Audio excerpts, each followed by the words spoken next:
It's a new season for the IndyCar Oval Fixed Series. Season 2 of 2025, Week 1 brings us to Legacy, Texas before the 2020 repave. This track is flat out, wide, and has 3 usable lanes all the way around.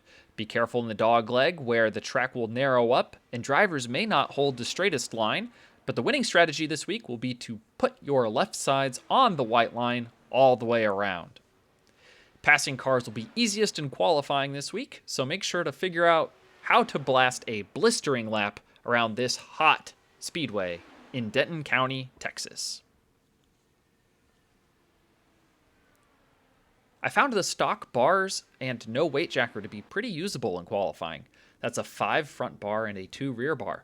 The car will rotate a little bit aggressively out of turn 2, and if you feel that you are struggling with the snap oversteer, dial in some negative weight jacker, maybe 3 points to 5 points.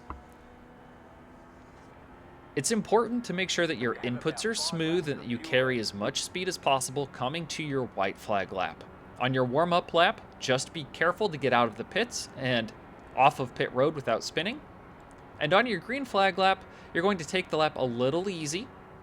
Get ready for your marks in 1 and 2. You can run the bottom to practice running the white line.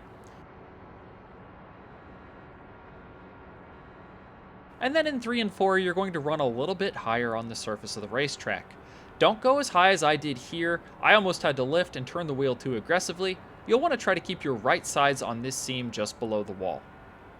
Go out to the wall and exit, and then try to kiss the inside of the grass here going into turn 1, and then aim for the white portion of the racetrack and the apron on the entry of 1 and 2, and glue your left side tires to that white line.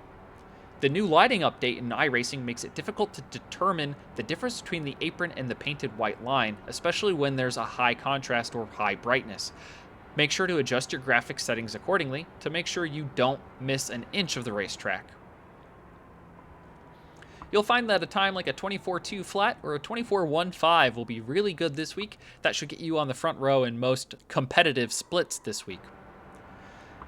When racing, staying on the bottom is going to secure your position. Using lapped traffic or slower traffic in front of you to navigate through the pack is going to be the only real way to pass for position on the racetrack. Even after running an entire stint, the tires don't really wear out that badly. You might suffer from a little bit of snap oversteer on the exit of turn 2, and again, 3 to 5 points of negative weight jacker will help you there. But for the rest of the run, it'll be very difficult to pass the leader if they know what they're doing. In this instance, all they'll need to do is fuse their left side tires to that white line and not come off of the bottom. You can attempt to build a run by going high in the corners and then crossing them over either in the dog leg or on the backstretch, but a capable leader will always cut you off. The only real way the racer past the leader is to just nose past them at the line. This will require you backing up turns 1 and 2 and building a run down the backstretch like I have here. Unfortunately, the slower car in the way will give the leader a tow down the backstretch, and I'll have no chance to be side by side coming to the finish line. Clear inside.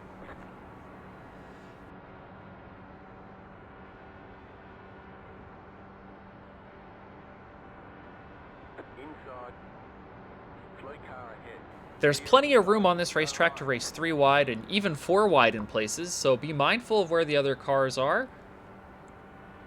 And try not to make an aggressive move that would leave them guessing, like we did here. Still there at the bottom.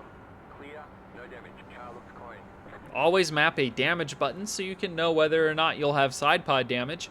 This week, it actually won't slow you down that badly to have side pod damage. You'll still be able to stick around in the draft and the car will still rotate. I ran the bars at 6.1, but I believe they loaded in at 5.2, and I believe either will be good for this week. The 5.2 might get you a little more even wear on the rears, but the 6.1 felt more stable for me. But I am a right front tire merchant. I'll burn that sucker off and worry about the consequences later. You can see my telemetry here. I basically don't lift. It's all about pointing the car in the right direction and finding clean air when you have it. If you're on the bottom behind the leader, you will need to lift on entry to avoid pushing up to the car to your outside.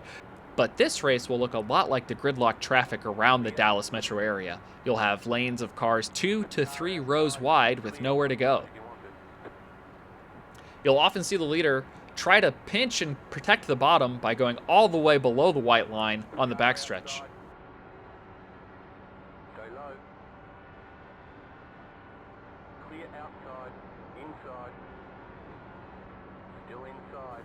When you're pitting in, I like to look at the gap in the wall between 3 and 4 and start braking there.